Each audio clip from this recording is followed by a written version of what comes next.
ꯑꯍꯥꯟꯕꯗ ꯃꯌꯥꯝꯕꯨ ꯆꯦꯁꯝ ꯅꯋꯥꯁꯅ ꯇꯔꯥꯝꯅ ꯑꯣꯛꯆꯔꯤ ꯑꯃꯗꯤ ꯏꯀꯥꯏ ꯈꯨꯝꯅꯕ ꯎꯠꯆꯔꯤ꯫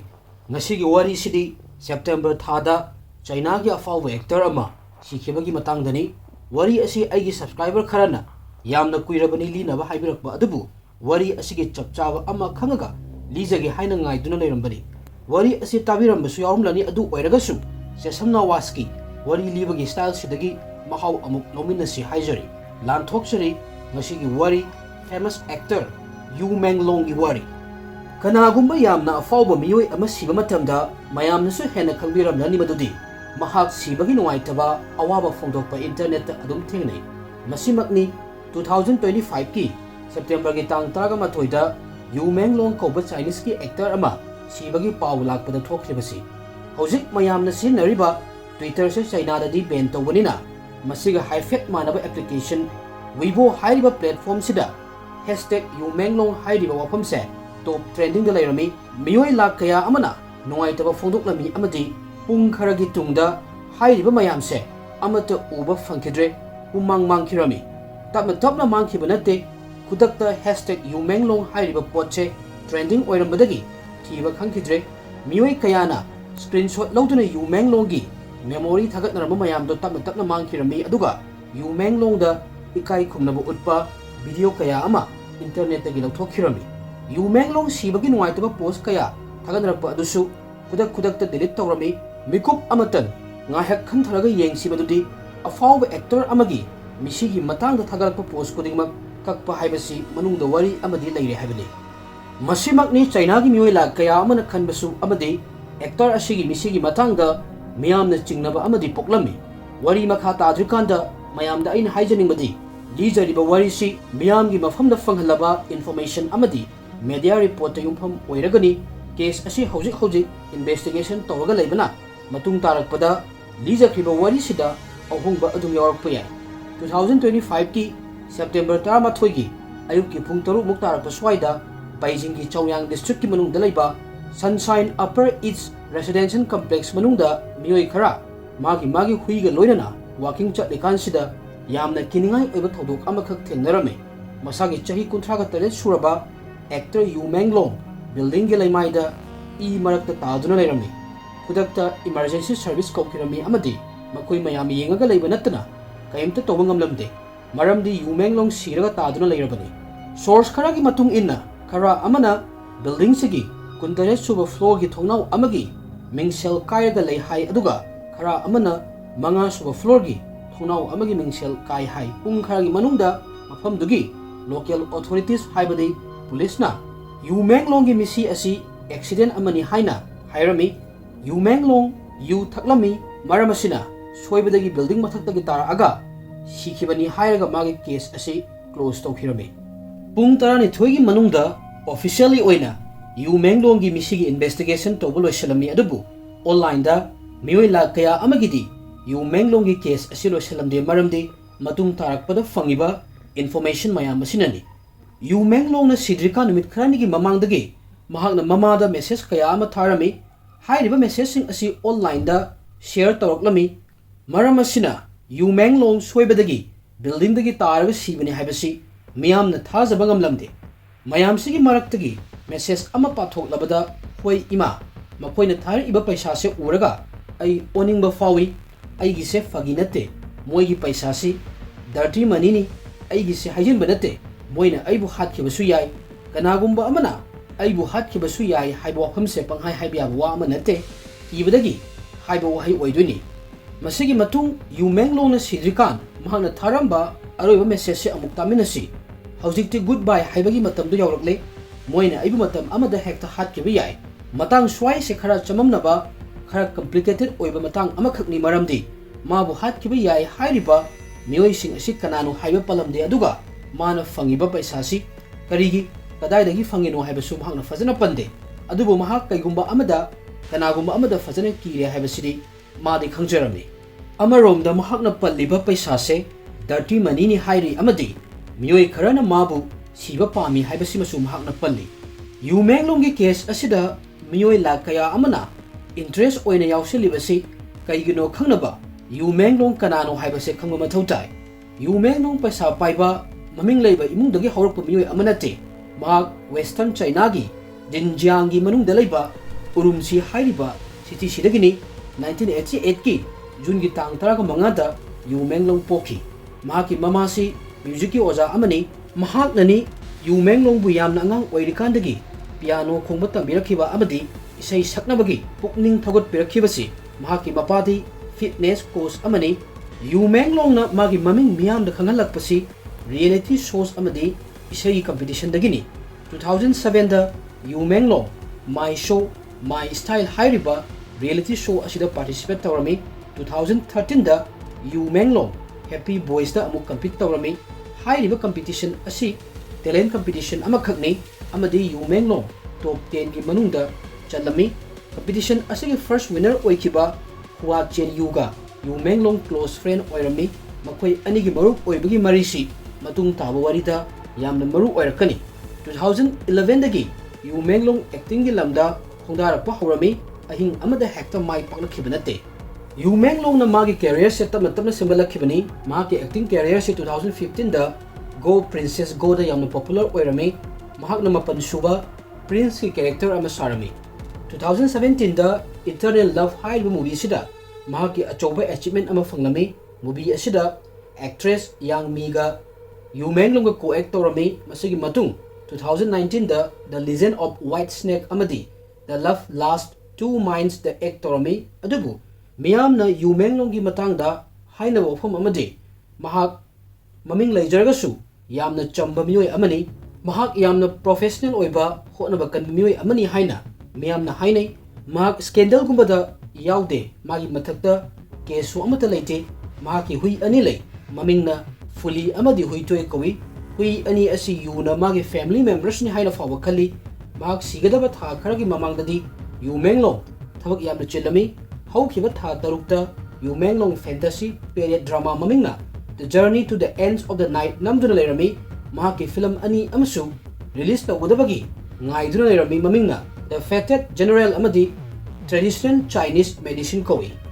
Yu Menglong na sigadaba nongmo watlikan haibadi September gi tang 10 numisida Sunshine Upper East Complex manungda leiba magi marup ke apartment amada private gathering ama attend tawrami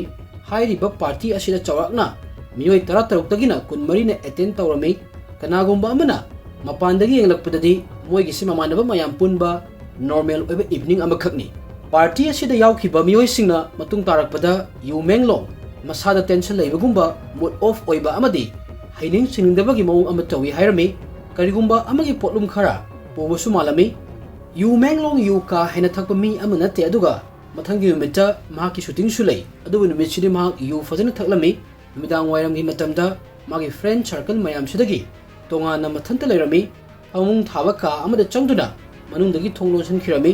room manungda mahak kaidorino aduga kayam kuina room manungda leiki haiba ikoi khangde aikoina khangba haibabu mahak tonga na mathanta leiki haibasini masigi matung September 11 gi anganba ayuk pung ani gi matungda terrace mathakta kaigumba khara thoklame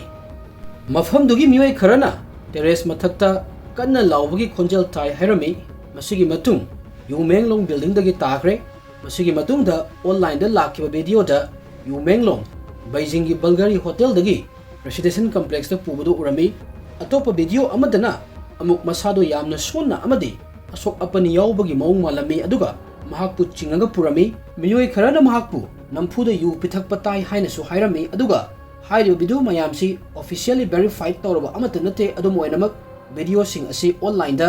yamna thuna sadokhirami aduga video asi miyamgi wari lina famgi saruk amo oirami ayuki pung taruk taba matamda huibu walking puduna lakiba miyoi asina tamoi sokpa phibam asi thenarubani police charoklami emergency service koduna Yu Menglong sire haiba confirm tawrami ayuki lo shelakpa saruktadi police ki maike dagi moigi oiba wari miyam da thamlami Yu Menglong nisangamun badagi soiraga building dagi taraga sibani hairami masigi matung yamna maming leba actor ama sibagi case pung 12 gi manungda police na case asi close tawkhirami Taiwan gi lawyer Yan Ruichen na Yu Menglong gi case asi fadana kupna tijalaba matungda miyamda sumna hairami madudi pung 12 gi manungda case ama close tawba haibase oithokpu yawo homnate case asigi investigation kutaw asida miyamna amuk hena chignaba fawrami investigation asida kari kari yaukide amadi miyamdana karamba information phangankide haibadu amuk khangnaba hotnasi Yumenglong na tar iba building sigi CCTV footage phangkide haina report phangi camera asi mathau toromdaba yai natragana kanagumba amana footage asi delete torongki basu yai miyamna ama hek adum khabiba yare postmortem tawbagi report miyamdagi losalaga adum thamkre thodok asigi witness ki statement shu miyamda phangande online da miyamna haina bada emergency room dagi hospital staff na surveillance footage leak ohilakpani hairiba footage asida Yumenglong hospital da ayuki pung 2:49 da purakibagi mami urami pung 3:32 fawdadi Yumenglong gi ningsa sor amuk holanaba hotnabado maithirami Yumenglong hospital yorokpada sirabani pung 3:10 da magi agency leihoriba Yumenglong gi potchai sing loba laklami pung 3:95 da max upi nupi ama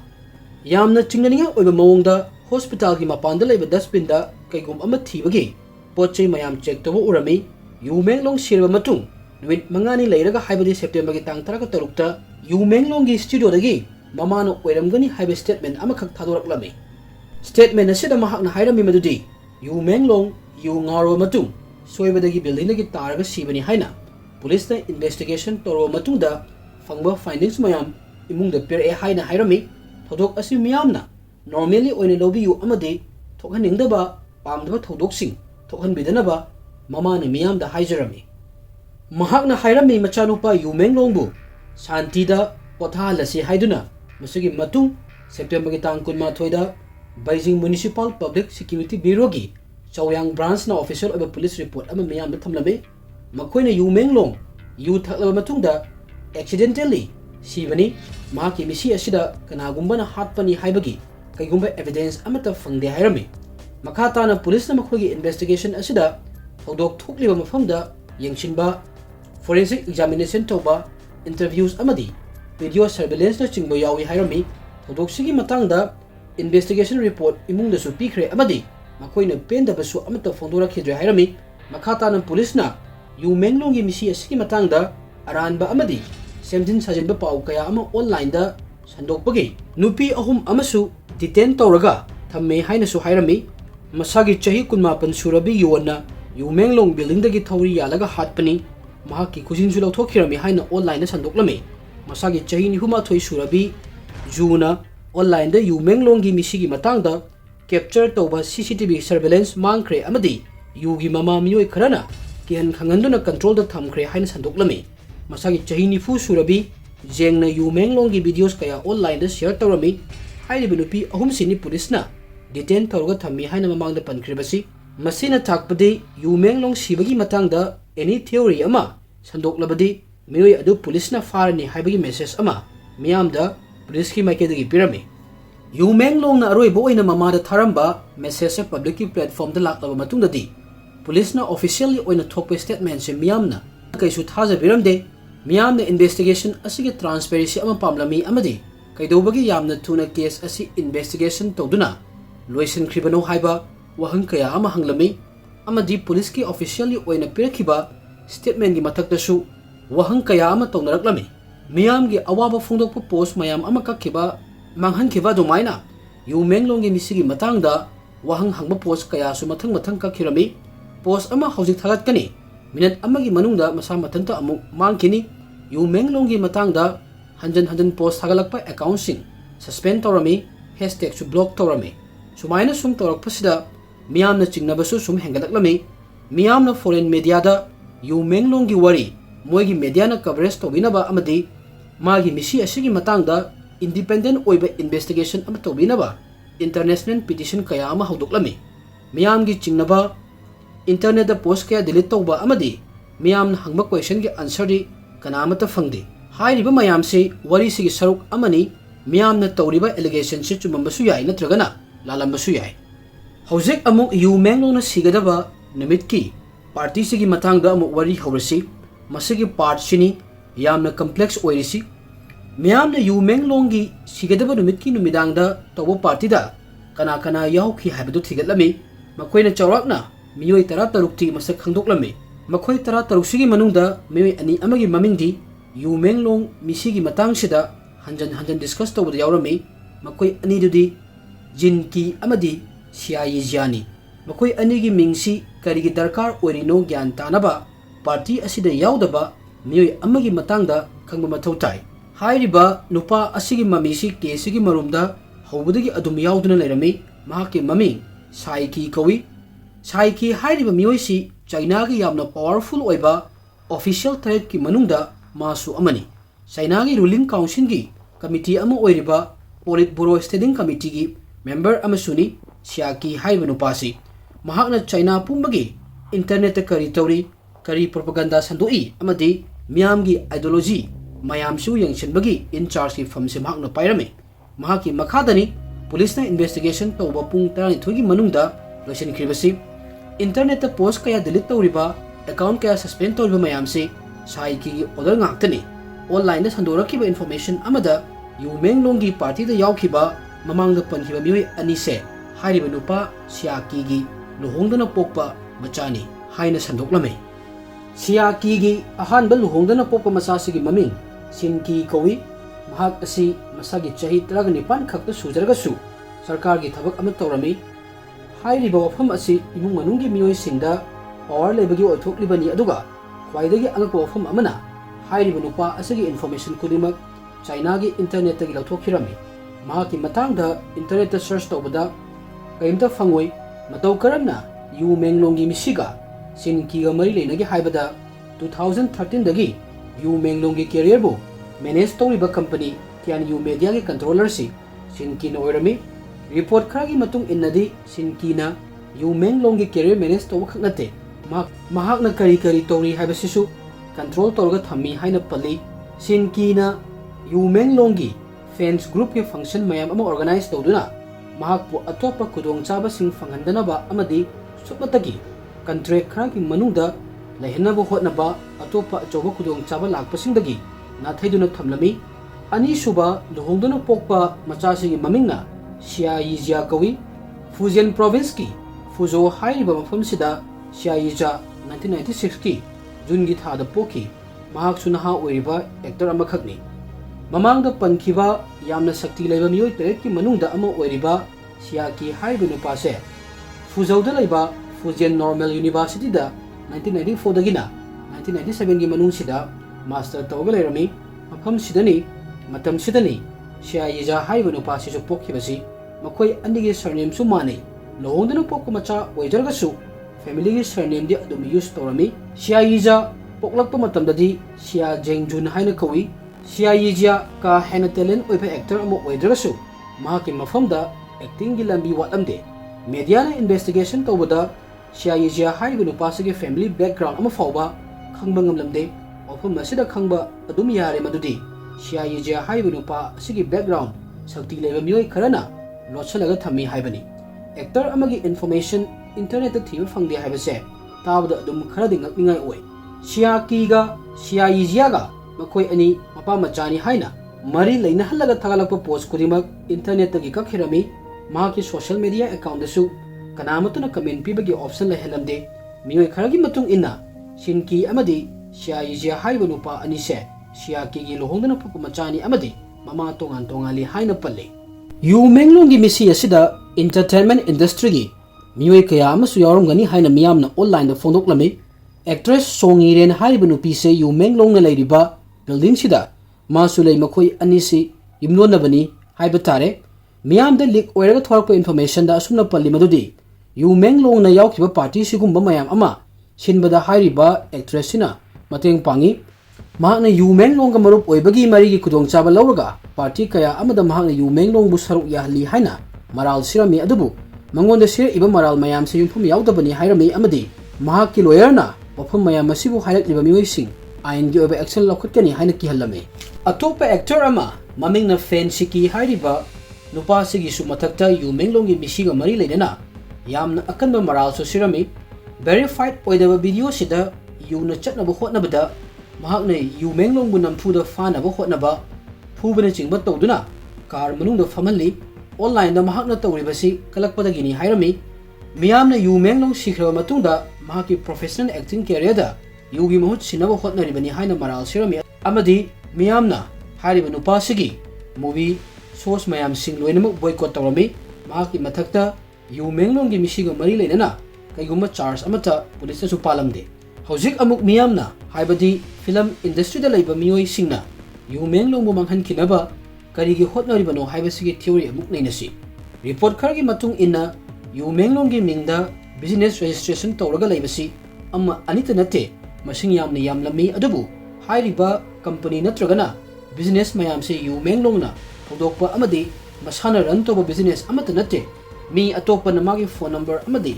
maming sinaraga registration toba ngaktani company kharadi normal oidabasu yaurami nongmai kaika sema saba yonbagi thabaksu toba company yaurami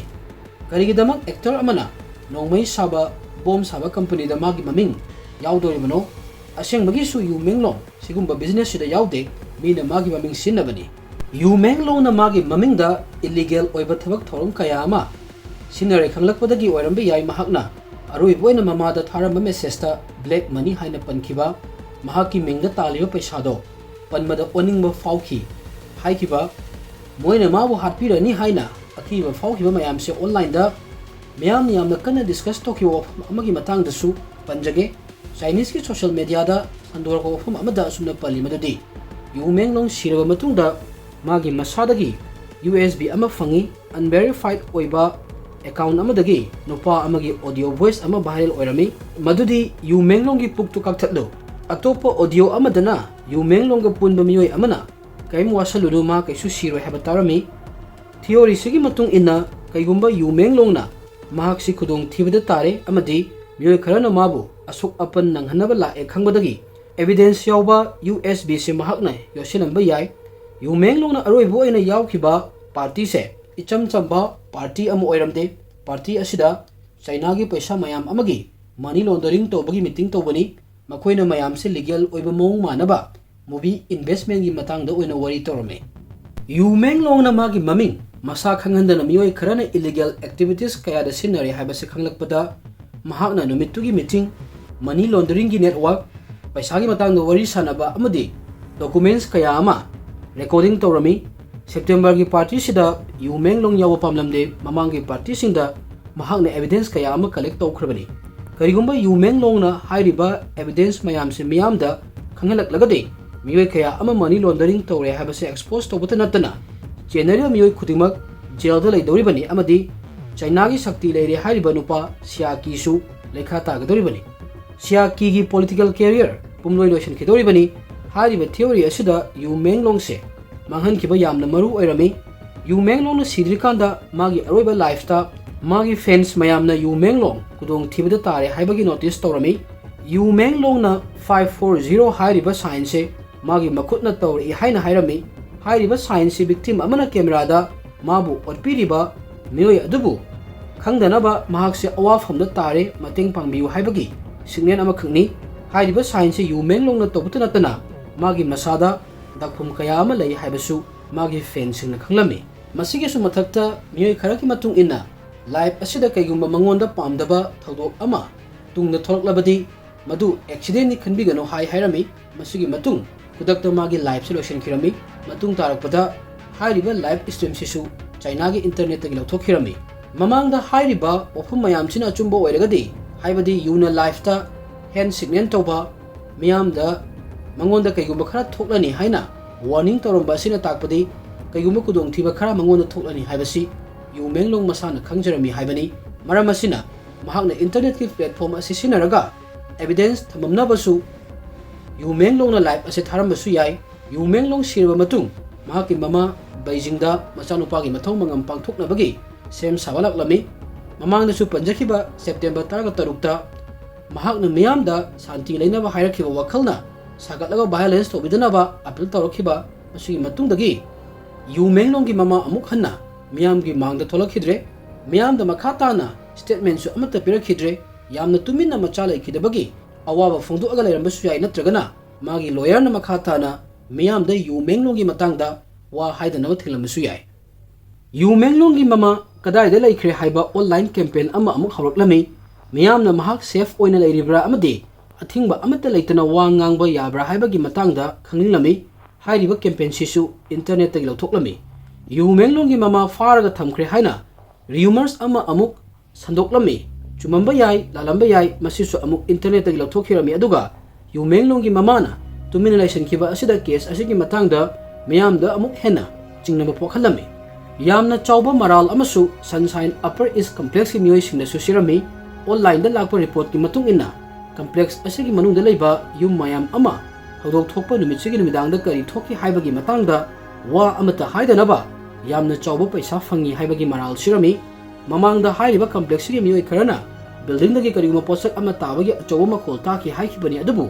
building सिगी manager ना मथक्तगी family ना पोचै लंगथरकपनी हाइना ओंथोखिरमी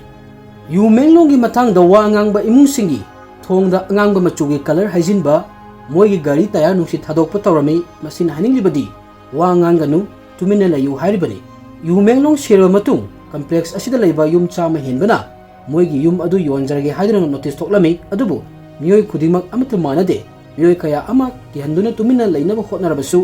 अकीबा यावदना वा ngangnaba mi adum thoraklami Happy Boys haiba soduda yuga close oikiba marup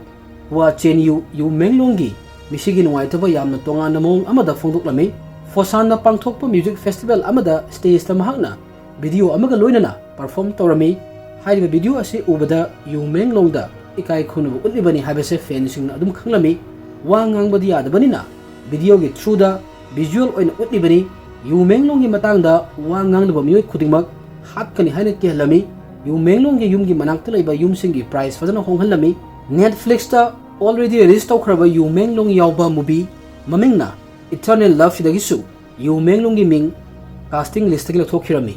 हौजिकति पाउखुम फंगबगी माहुता वाहंग मयामना pick थलगा लैरे करिगिदमक यामना अफाव एक्टर अमा महाकसे सिगदबा माले हाइबगी अकीबसु लैरिबा मियोय अमा सिबगी इन्वेस्टिगेशन बु